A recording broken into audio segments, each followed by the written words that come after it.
মৰাণৰ ঈদ উল জুহা উপলক্ষে সজাগতা সভা অনুষ্ঠিত হয়। চৰকাৰী নিৰ্দেশ অনুসৰি পালন কৰিব লাগিব ঈদ উল জুহা। ঈদ উল জুহা উপলক্ষে মৰাণ ৰাজচক্ৰ বিষয়া কাৰ্যালয়ত থকা গাঁওবুঢ়া ভৱনত আজি সজাগতা সভা অনুষ্ঠিত কৰা হয়। মৰাণ নাগৰিক সমাজৰ সভাপতি পবিত্ৰ চুতীয়াৰ সভাপতিত্বত অনুষ্ঠিত সভাত মৰাণ আৰক্ষী থানাৰ ভাৰপ্ৰাপ্ত বিষয়া নীলম সঞ্জীৱ নাথ, মিলু খান, খগেন ভৰালী, বুলবুল ৰহমান, উজনি অসম থলুৱা মুছলিম পৰিষদ মৰাণ আঞ্চলিক সমিতিৰ সম্পাদক জাহিৰ খান আদিয়ে বক্তব্য ৰাখি চৰকাৰী নিৰ্দেশ অনুসৰি ঈদ উল জুহা পালন কৰিবলৈ আহ্বান জনায়। সভাত পেহেলগাম আৰু ভাৰত-পাকিস্তান সীমান্তত নিহত হোৱা লোকৰ আত্মাৰ শান্তিৰ বাবে 1 মিনিট মৌনৰ প্ৰাৰ্থনা জনোৱা হয়।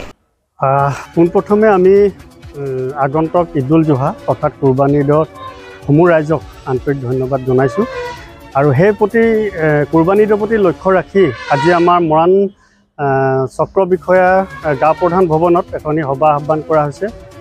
উক্ত সভাত আমাৰ নাগৰিক সমিতিৰ বিষয়ববীয়াসকল আছে, মৰাণ থানাৰ ভাৰপ্ৰাপ্ত বিষয়া আছে, লগতে মৰাণ জামাতৰ অন্তৰ্গত আমাৰ যি 24টা জামাত আছে সকলো জামাতৰ সভাপতি সম্পাদকক আমাৰ ইয়াত নিমন্ত্ৰণ জনোৱা হৈছিলে।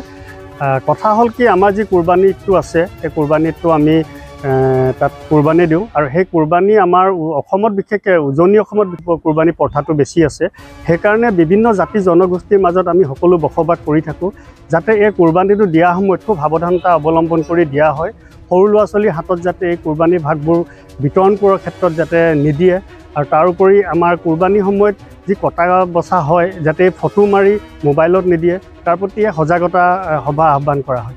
প্ৰশাসনৰ ফালৰ পৰা আহ্বান জনাইছে যে খুব সাৱধানতাৰে আমাৰ এই কুৰবানী যিটো আমাৰ পৰ্ব আছে এই পৰ্বটো আমাক কৰিবলৈ কৈছে আৰু লগতে যাতে যিখিনি পেলনীয়া বস্তু এই পেলনীয়া বস্তুখিনি যাতে য'তে ত'তে নেপেলায় তেখেতসকলে গাঁত খান্দি পুতি দিব কৈছে আৰু জীৱ জন্তুৰ পৰা সাৱধান হ'ব কৈছে, যাতে জীৱ জন্তুৱে ক'ৰবাৰ পৰা বস্তু নি ক'ৰবাত যাতে নেপেলায়। যিহেতু সকলো জাতি ধৰ্ম বৰ্ণ আমি গাঁৱত বসবাস কৰোঁ, যাতে কাৰো মাজত কোনো বিভেদ এটা সৃষ্টি হ'ব নালাগে, তাৰ প্ৰতি আমাক প্ৰশাসনৰ ফালৰ পৰা জনাইছে।